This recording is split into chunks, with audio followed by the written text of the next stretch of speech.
জানাচ্ছি যে আজকে 6 মাস আগে আপনার বাবা মারা গেছে। মারা যাওয়ার সময় তার 50,000 কোটি টাকার সম্পত্তি আপনার নামে উইল করে গেছেন। কার্ডটা রাখেন। আজকে অফিসে একটা মিটিং আছে, আমাকে অ্যাটেন্ড করতে হবে। এইসব মিটিং আপনি প্রিজাইড করবেন। আমি তাহলে আসি ম্যাডাম। না, আমি তো যাবো না। আমি যাবো কেন? কেন যাবেন না ম্যাডাম?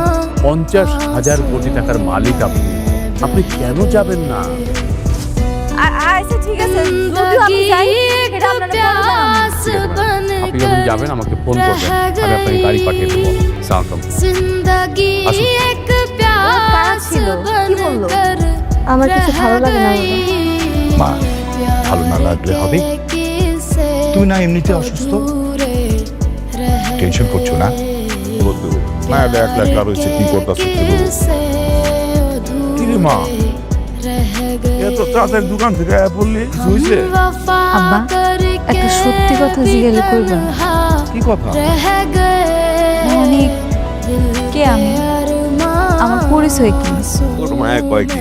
ওই মাইয়া তুই আবার কার সন্তান? আমাকে সন্তান, এটাই সত্য।